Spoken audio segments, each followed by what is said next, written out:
What is systems thinking? Trying to only use one way of thinking is like going through the world with one eye closed. The term systems thinking was coined by Barry Richmond in 1987. According to Richmond, systems thinking is the art and science of making reliable inferences about behavior by developing an increasingly deep understanding of underlying structure. In the fifth discipline fieldbook, author Peter Senge states, systems thinking is a way of thinking about, and a language for describing and understanding, the forces and interrelationships that shape the behavior of systems. This discipline helps us to see how to change systems more effectively, and to act more in tune with the natural processes of the natural and economic world. In order to get a better understanding of what these two experts are telling us, let's go back to the basics. What is a system? A system is a group of things that are interconnected and demonstrate their own behavior pattern over time.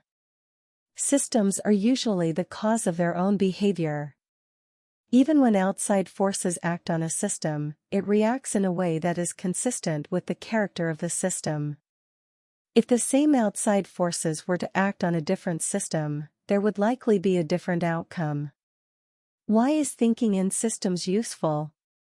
Systems thinking helps us look at the world in a new way because it encourages us to look at events and patterns by focusing on the connection and relationship between a system's parts, instead of only looking at the individual parts in isolation. Systems thinking leads us away from trying to come up with a quick fix to a problem, which we too often do, in favor of considering the long-term consequences our actions may cause. It supports a deeper level of understanding than we typically take the time to seek.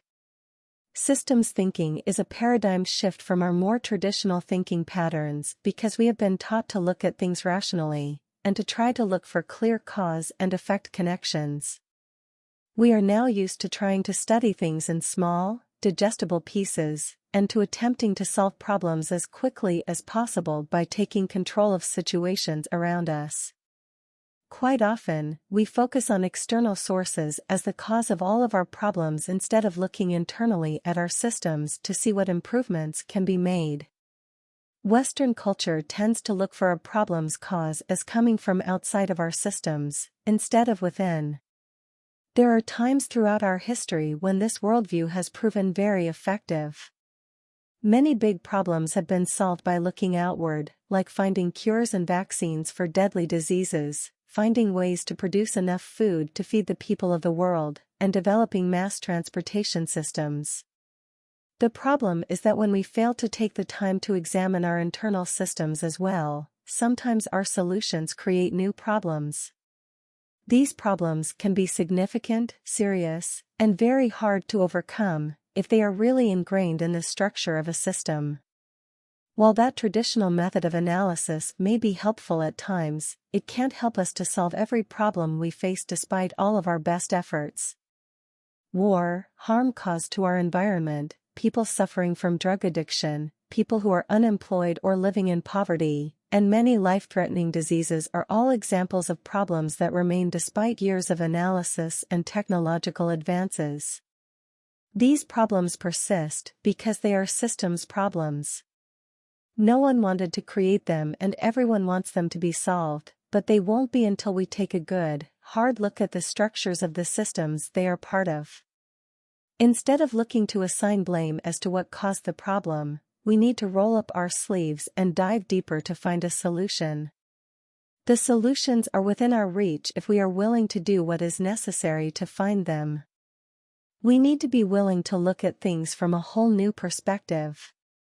This book is all about showing us a different way of seeing and thinking about the world and everything in it. That's why systems thinking is so vitally important. Some problems are systems problems. No matter what we do, these problems simply won't go away though linear or event-oriented thinking.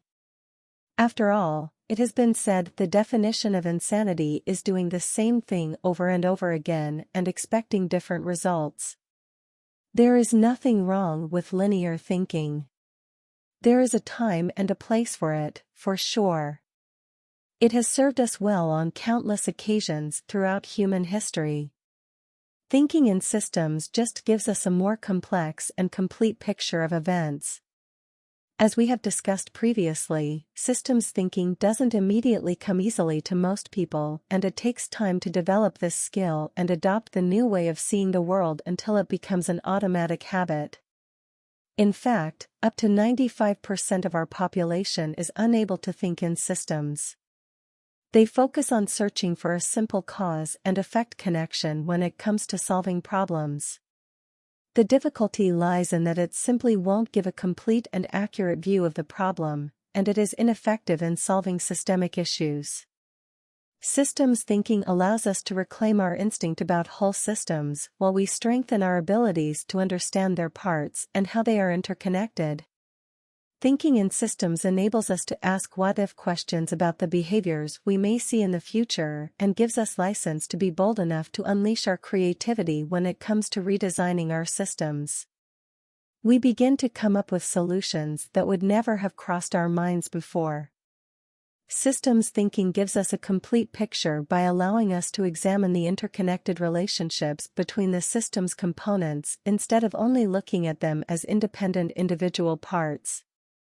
It brings to mind an activity I did with my kids when they were little. I blindfolded them and set out bowls of ingredients on the kitchen counter, telling them we were going to work on a project together. I asked them to feel the items one by one and tell me what they thought we were going to do. When they felt the licorice, they thought it might be a pencil. After feeling the gumdrops, they thought they were marshmallows, and that either Rice Krispie treats or hot chocolate were in their very near future. The gumballs threw them again, as they believed they might be marbles and part of a game we would play together. They were torn between thinking that the icing was either toothpaste or the shaving cream that we practiced spelling words in. I chuckled all along at where their imaginations were taking them with each item they touched. Even though they were blindfolded, I could see that my kids were confused. They were trying to see how everything might fit together, but by only being introduced to the parts one at a time, they had too limited information to draw any reasonable conclusions from.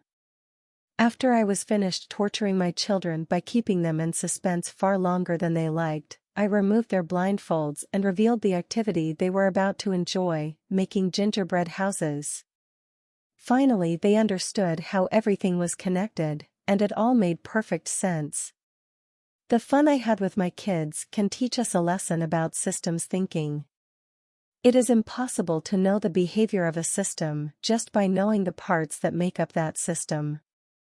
We have to dig deeper to understand the relationships between those parts and the impact they have on the system as a whole. That is a central tenet of systems thinking, and one we should never ignore. No one thinking method is better than the others. There are times and places to use them all. Systems thinking is not better than linear thinking.